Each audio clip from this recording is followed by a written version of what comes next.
Mag wat ek dink, mag wat ek doen, mag wat ek sê vir die Here aanneemlik wees. Mag die Here tevrede wees met my lewe. En ons sê almal saam, amen. Broers en susters, wat 'n voorreg is dit vir my, of vir enige ander predikant, om ons broers en susters te groet in die naam van die Here. Ontvang vanoggend God se liefde en sy genade en sy omgee. En dit kom van God die Vader, die Seun Jesus Christus, ons Verlosser, en God die Heilige Gees. En ons sê almal saam, amen. Broers en susters, kom ons maak die Bybel oop by Johannes 9, die Evangelie van Johannes. Johannes 9, ons gaan net daai 3 verse lees, Johannes 9 vers 1, 2 en 3. Maar kom ons bid so lank.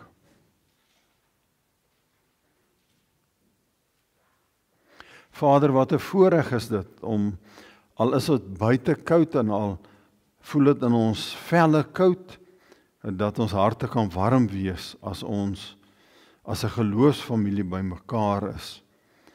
En as ons as 'n geloofsfamilie nie net mekaar sien en met mekaar kan praat nie, maar ook deur u woord warm gemaak kan word. En daarom, o Heilige Gees, bid ons tot u van wie ons bely, dat u saam met die Vader en die Seun aanbid en verheerlik moet word. Ons bid tot u vanoggend. Ons wil vir u vra dat u regtig ons sal aanraak vanoggend. En dat u ook 'n belangrike vraag in ons lewe sal opklaar. En dat u ook vir ons, as ons hier uitgaan, vir ons duidelikheid gee oor die dinge wat ons nie verstaan altyd nie. Die dinge waaroor ons wonder. En dat u vir ons gemoedsrus gee oor die onverstaanbare dinge wat in die wêreld gebeur, of in ons eie lewe. Dankie, o Heilige Gees, dat daar 'n Bybel is, u woord in die taal van mense. En dankie dat u hierdie woord uitlê deur mense. En daarom, o Vader, bid ek tot u, dat u die woorde wat ek getik het, reg sal gebruik.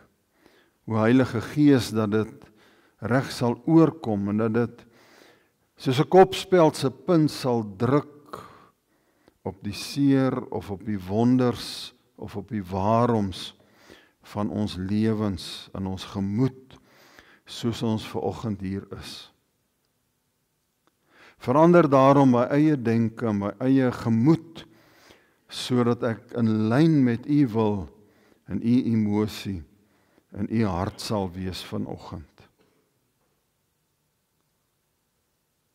Baie dankie dat u ons almal baie liefhet. Baie dankie dat u ons geroep het om u kinders te wees en dat u ons deur die Heilige Gees verander het om u te volg. Laat ons dan daarom, o Vader, net vir hierdie kort rukkie gefokus sal wees op die woord en op die verklaring van u woord, sodat ons aan u al die eer kan bring. U kan belangrik maak. Vader, ek bid hierdie dinge saam met my broers en my susters vanoggend tot u in die naam van Jesus Christus, ons voorloper, soos ons dit in Hebreërs 12 lees. Ons leier, ons Here, ons oudste broer, ons verlosser, ons redder en ons God. Ons bid dit almal saam en ons sê almal saam, amen.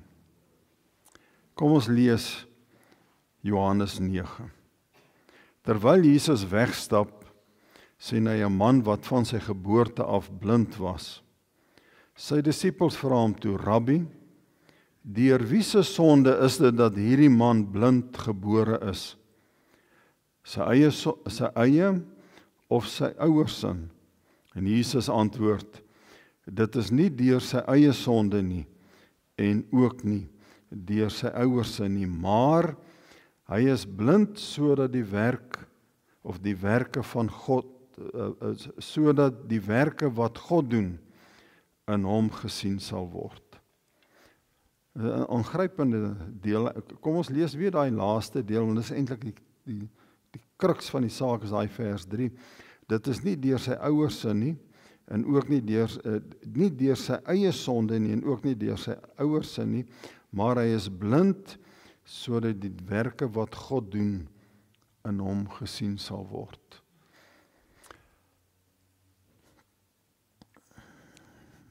Ek kan dit so vaag weg onthou. Ek dink ek was 13. Dink nie ek was in die hoërskool nie.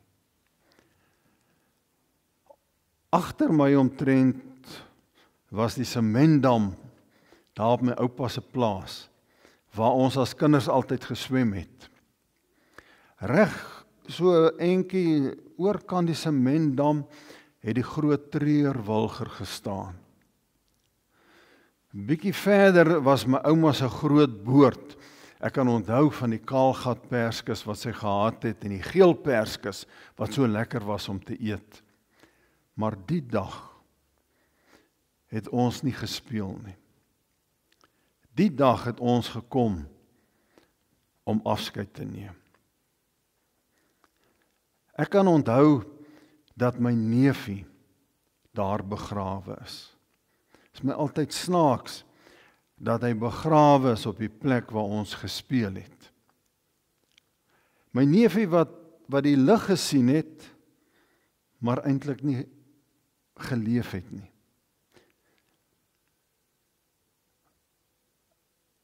Eintlik weet ek glad nie hoe lank hy geleef het nie. Want nadat hy gebore is hy weg. Ek weet nie hoe lank my tannie nog in die hospitaal was nie, en ek weet ook nie of my tannie by die begrafnis was nie. Maar ek weet ons was daar. Ek weet my oom het die klein houtkussie gedra, tot daar waar die graf gegrawe is. En daar naby het my neefie, wat as 'n babietjie dood is, sy boetie, wat so 'n paar jaar ouer as ek is, maar wat my maatjie was, en sy 3 sissies, verder die kussie gedra tot by die graf.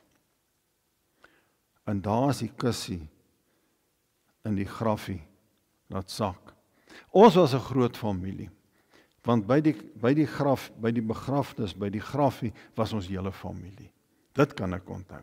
Dit was ons pa, ma, en my boetie, my 3 sissies, ons was 5 en ek. Ons het daar iewers gestaan. Dan was daar die baba, die neefie van my, sy pappa, en soos ek sê, ek kan nie onthou of my tannie daar was nie. Maar sy ouer broer en die 3 sissies was daar. Dan was daar my pa se jongste broer. Hy het daar gestaan en sy vrou en hulle 2 jongste kinders, 2 dogtertjies wat jonger was as ek. En dan my ouma en my oupa. Hulle was daar. Dit was hulle plaas gewees. Hy is begrawe op my ouma en my oupa se plaas. Die babietjie het my oupa se name gehad. En dan was my ouma se jongste suster daar. Sy was so 4 jaar ouer as my pa, maar hy het vir haar gesê tannie. Baie ordentlik, dis hoekom ek vir julle sê tannie, nee, oom en tannie. En hulle 3 seuns gehad, my pa se neefs. Hulle was ook daar. Ons was 'n groot familie, glo, ons was baie gewees. En dit was ons in die doom nie. En dan was daar die volk, né? Die werkers. Pa het altyd na hulle verwys as die werkers. Oupa het gepraat van die volk. Ek weet nie hoekom nie. My ou mense het gepraat van die volk.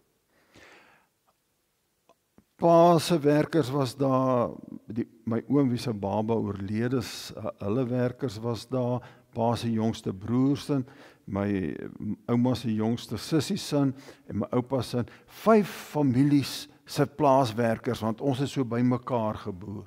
se werkers was daar. En dan het die dominee, ek onthou dit baie goed, toe die kus laat sak is, het die dominee gesê, so in 'n predikantstem, onthou julle, die Here het gegee en die Here het geneem. En dit het my altyd geroer. En dan het hy gesê, geloof sy die naam van die Here. En dit kom uit Job 1. En dan het hy stoffies gevat en gesê, stof is jy, uit stof is jy, en tot stof sal jy terugkeer. Geweldige simboliek vir 'n jong seun van 13. Na die begrafnis het al die plaaswerkers gesing en dan het almal weer van voor af gehuil, want hulle kon mooi sing, die van julle wat dit kan onthou. Op pad huis toe het ek vir pa gevra, pa, waarom moet babas doodgaan? En pa het nie dadelik geantwoord nie, maar ek het gesien sy kneukels op die stuurwiel word so bietjie wit. Ons 7 in die kar het onmiddellik op daai vraag 'n bietjie stil geword, want almal wou hoor wat pa sê. Na ruk het hy gesê, maar jy het mos gehoor wat dominee gesê het. Die Here gee en die Here vat. En met pa se kinderlike geloof was die saak afgehandel, want dis wat pa geglo het, en dis wat ons geglo het. En dit was goed genoeg. Alles is in die hande van die Here, en ons bevraagteken nie die Here nie. En so het dit aangegaan. Jare later in hierdie gemeente, het die dood van kinders my weer geroer. En ek weet nie, Wessel, of hulle by jou oord was nie. Maar 2 dogtertjies wat verdrink het. Ek het hulle gedoop. Toe die gesin van die skivakansie af teruggekom het huis toe, toe hulle deur, ek weet nie of het 'n vlakwater, ek was nie daar nie, vlakwater spruitjie gegaan het 'n vloed ewe skielik afgekom en die kar meegesleer. En die pappa kon die een dogtertjie red, maar 2 van die dogtertjies is deur die water weggesleep. En hulle is weg. Die mamma is uit, die pappa en die een dogtertjie is uit en die 2 ander dogtertjies wat ouer is, ek het hulle al 3 gedoop. En die ander 2 is weg. Ons het almal gebid, dat die Here hierdie dogtertjie se lewe spaar en dat hulle lewend teruggegee sal word. Maar hulle is oorlede. En die keer het ek weer gevra, Here, waarom moet kinders sterf? Waarom moet laerskoolkinders, hulle was nog op die laerskool, waarom moet laerskoolkinders sterf? Die keer het ek dit net nie aan my pa gevra, hy is lankal dood. Die keer het ek dit aan die Here gevra. Here, waarom moet hierdie 2 kindertjies gesterf het? Want sien broer en suster, dit is vir ons en almal van julle weet, dit is vir ons partykeer baie moeilik om die feit dat God 'n liefdevolle God is, te versoen met die feit dat hartseer in die wêreld gebeur. Is ek reg? Is vir ons moeilik. En die feit van die saak is, as ons na die Bybel kyk, dan wou God eintlik nooit gehad het dat ons ly nie. As ons kyk na Genesis 1, dan sien ons dat God nadat hy geskep het gesê, alles is goed. God was gelukkig, God was tevrede met dit wat hy gemaak het. Hy het alles elke dag so mooi en goed gemaak. Mens kan amper sê dat God teruggestaan het, sy arms gevou het en geglimlag het en gesê, het ek nie nou 'n goeie job gedoen nie. En toe kom ons en ons voeter alles op in Genesis 3.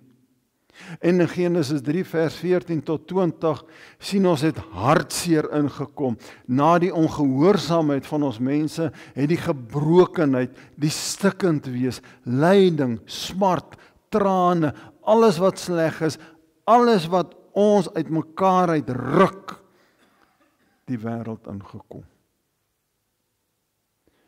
Maar God wil nie lyding nie. Ook nie vandag nie. Daarom sien ons daai teks wat ek daar aangehaal het in Johannes 4 vers 18, dat Jesus toe hy aarde toe gekom het, hy mense wat hartseer is. Hartseer was daai tyd hoop gegee het. Hy het die trane afgedroog. Hy het die siekes gesond gemaak. Want God staan direk teenoor lyding. En daarom die wonderlike teks wat ons as kinders geleer het in Jesaja 53 vers 4. Hy het met ons lyding meegevoel gehad. Hy het dit op hom geneem en hy het ons siektes het hy gedra.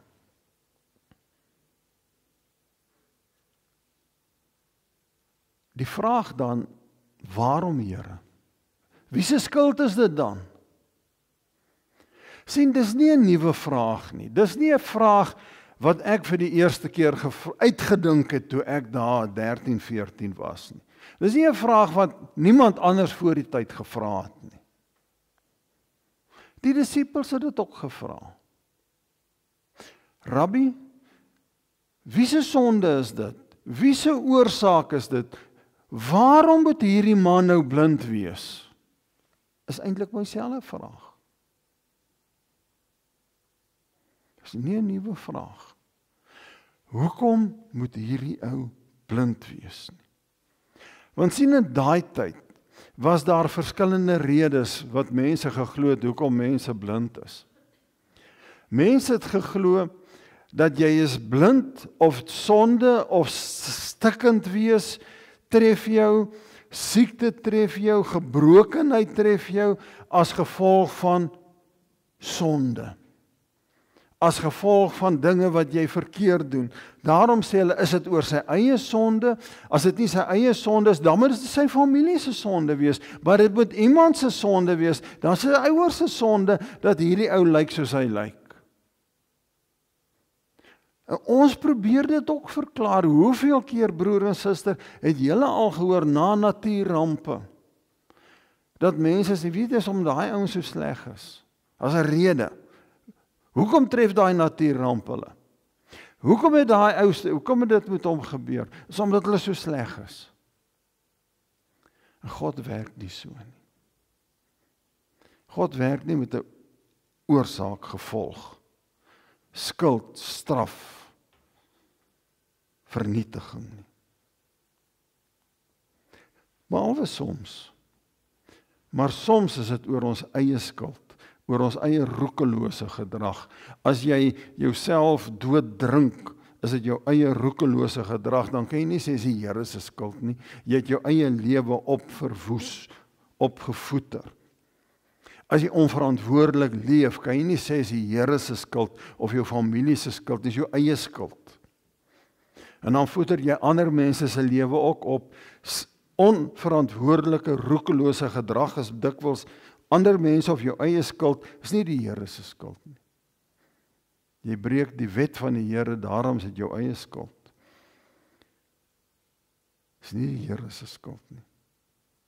En dan kom Jesus, hy sê, en dis 'n interessante een wat hy hier staan. Hy sê hy is blind, sodat die werke van God in hom gesien kan word. En dit is 'n vreemde ding om te sê.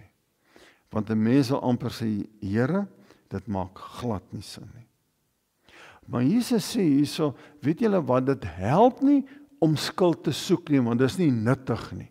Dit gaan jou nêrens uitbring om te sê wie se skuld is dit nie. Dit is eintlik nie relevant wanneer daar trauma is, wanneer daar hartseer is nie. Waar gaan dit jou uitbring? Soek eerder na die betekenis in jou lewe wanneer daar probleme is. Soek hoe jy in hierdie trauma God kan verheerlik, en ek gaan daarby uitkom nou. Want elke probleem, elke trauma op die ou einde het ten doel om God te verheerlik. Dit is soos 'n brug wat ons uitreik na ander mense, maar ek kom daarby. Want sien, ons moet verstaan, en ons moet dit ernstig opneem, dat die sondeval ons in 'n gebroke wêreld gelaat het. En daarom tref almal van ons, daar's nie een van ons wat nie die gebrokenheid van hierdie wêreld getref het nie. En dis 'n belangrike ding om te verstaan, dat daai deel in Genesis 3 vers 14 tot 20, waar die straf op die sonde gekom het, het die skepping getref.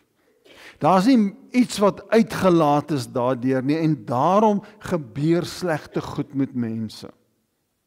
Jy kan nie nou sê, is daarom of daarom of daarom nie. Gaan lees jou Bybel in die begin. Probleem is, ons lees nie meer daai eerste paar verhale nie, want dit pas ons nie altyd nie. Baie interessante deel is Matteus 5 vers 45, waar Jesus praat oor seën. Waar mense dikwels sê, die Here seën net goeie mense.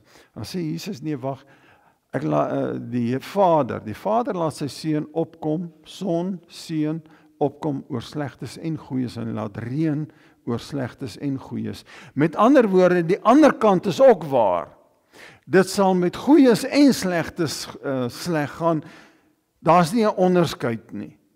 Jy kan nie sê, omdat dit met daai ou sleg gaan, is hy sleg, en omdat dit met daai ou goed gaan, is hy goed nie. Dis wat daar staan. Dis die oorsaak, jy soek, daai ouens, dit gaan sleg met hulle. Jesus sê, dit werk nie so nie. Alle mense word dieselfde hanteer.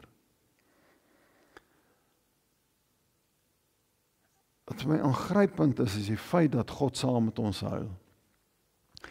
Hierdie, in die 2020 vertaling is hy mooi vertaal. Psalm 116 vers 15, hy sê, in die oë van die Here is die dood van sy troue volgelinge geen geringe saak nie. Het julle al daai teks gelees? Johannes 11 vers 35, Jesus het geweet hy gaan vir Lazarus opwek. Dis een van die fantastiese verhale wat daar is. Hy's op pad om Lazarus op te wek. Hy weet dit, maar hy huil. Hoekom huil hy? Aan die een kant omdat hy self mens was, hy het self emosie gehad, aan die ander kant omdat hy deel het met ons pyn. En daarom was dit vir my so verskriklik aangrypend verkeerd, as mense na daai twee teksverhale kyk. Die dag toe ek 'n huisbesoek gedoen het by 'n ouer paar wie se kind selfmoord gepleeg het. Toe die buurvrou daar aankom, en die buurvrou sê vir die ma, weet jy, onthou die Here pluk die mooiste blommetjie. Weet jy, ek gryp daai vrou, is nou net nie my huis gewees nie, en gooi haar uit. Want ek kon nie glo in vandag se tyd sê mense nog sulke nonsens nie. Ek kon nie glo sy sê dit nie, want dit beteken God verlekker hom oor die pyn van mense, terwyl die woord van die Here sê, dit is 'n duur verlies wanneer iemand wat 'n getroue kind van die Here is, sterf. En dat Jesus huil oor ons pyn. 'n ander wonderlike deel is Hebreërs 4 vers 15, wat daar staan dat Christus met ons meegevoel het, omdat hy deel was van ons. Hy het elke deel van ons ervaar. Alles. Hy was blootgestel, hy het nie gesondig nie, maar hy was blootgestel aan alles van ons. Daarom dat ek daai opskrif sê, God huil saam met ons. God huil saam met jou pyn. Dink aan wat Jesus daar in die kruis uitgeroep het, toe hy gesê het, my God, waarom het U my verlaat? Hy verstaan. Daarom is, kom ek los daai, daarom is dit so belangrik om by die betekenis te kom, wat ek nou van gesê het, waar hy sê, sodat die Vader verheerlik kan word. lyk vir my, is 'n brug na ons naaste toe. Kyk wat sê Paulus. Hy sê, en dan wil ek na daai teks toe, bietjie met daai teks werk. Hy sê, hy is die Vader wat hom ontferm. En die God wat in elke omstandigheid moed gee. In elke moeilikheid bemoedig hy ons. Daarom kan ons ander bemoedig wat in allerlei omstandighede, allerlei moeilikhede verkeer. Ons kan hulle bemoedig met dieselfde bemoediging waarmee God ons bemoedig. Kyk, hy begin, dan sê hy, God ontferm hom. God staan nie een kant en sê, laat julle swaar kry nie. Hy sê, nee, God ontferm hom, hy tree toe tot ons. En dan gebruik hy die woord moed 6 keer. Hy gebruik dit 6 keer. 1, 2, 3, 4, 5, 6. God gee in alle omstandighede moed. In alle moeilikhede bemoedig hy ons. Daarom kan ons ander bemoedig. Ons kan hulle bemoedig. Met dieselfde bemoediging waarmee God ons bemoedig.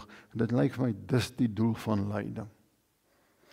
Lyding is nie om in te kyk soos ons altyd doen nie, maar om uit te kyk. Lyding is om van die aarde af op te kyk na die hemel. Is die brug tussen die aarde en die hemel en die aarde ons na mekaar. Daai verhaal sê, daai teks sê, jou lyding is om vir ander mense om te gee. Broer en suster, as jy dit doen, dan vat dit jou verbittering weg. Jy kan nie vir ander mense omgee as jy verbitterd is nie. En daarom wil ek wys hoe lyding vir jou vreugde en vrede kan gee. Die eerste ding is, hou op om skuld te soek by God of by ander mense, want jy mors jou energie. Al wat jy doen is, jy maak jouself moeg. Erken God se teenwoordigheid, al weet jy nie, en al weet jy dit nog nie, en al sien jy dit nog nie, glo dat hy daar is. Onthou, geloof, sê Jesus in Johannes 20, kan jy nie sien nie. Jy kan dit nie altyd met jou hande vat nie, maar dis daar. Erken dit. Soek na God se werk. Sê vir die Here, Here, hoe gebruik U hierdie as 'n seën vir my en vir ander mense? Hoe gebruik U hierdie trauma sodat dit my en ander mense gelukkig maak? Kan julle sien die paradigma skuif? Dit beweeg uit na ander mense toe. Wees beskikbaar. Here, hier's ek. Hier's ek vir ander mense, nie meer vir myself.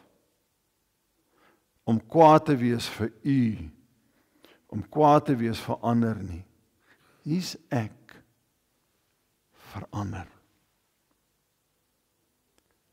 Hier's ek om U doel hier op aarde uit te voer.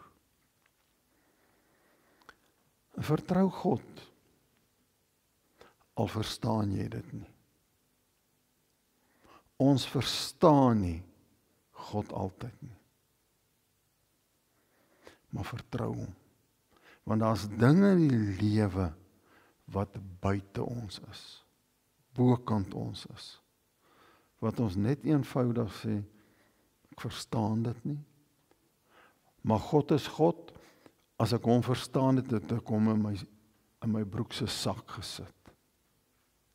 Met hom gemaak wat ek wou, en ek kan nie. 'n goeie tuinier, 'n skilderytjie daai, 'n goeie tuinier, het eendag 'n jong seun na sy tuin toe geroep, na 'n groot storm. Terwyl hulle so stap, kom hulle by 'n groot boom, En een van die takke is deur die storm gebreek. En die seun sê vir die tuinier, oom, kom ons kap hierdie tak af. Die tuinier sê, boetie, nee. As jy mooi kyk, kan jy sien, hier loop al 'n spruitjie uit. Eintlik 'n looitjie. En hierdie lote gaan weer 'n nuwe tak vorm, waaronder ons kan kom sit. 'n Sterk tak. Gee dit net kans. 'n Paar maande later, toe nooi die tuinier weer die seun. En toe hulle daar by die boom kom, toe sien die seun, die tuinier het 'n bankie daaronder gesit, daar waar die tak geknak is. En hy kyk op, en hy sien, daar waar die tak geknak is, het mooi lote uitgegroei, en mooi blare gevorm, wat mooi, as te ware, 'n dakkie gevorm het, waaronder hulle kan sit. Die tuinier het na die seun gekyk en gesê, boetie, sien jy, storms is nie altyd God se skuld nie. Maar God gebruik dit om iets moois te doen.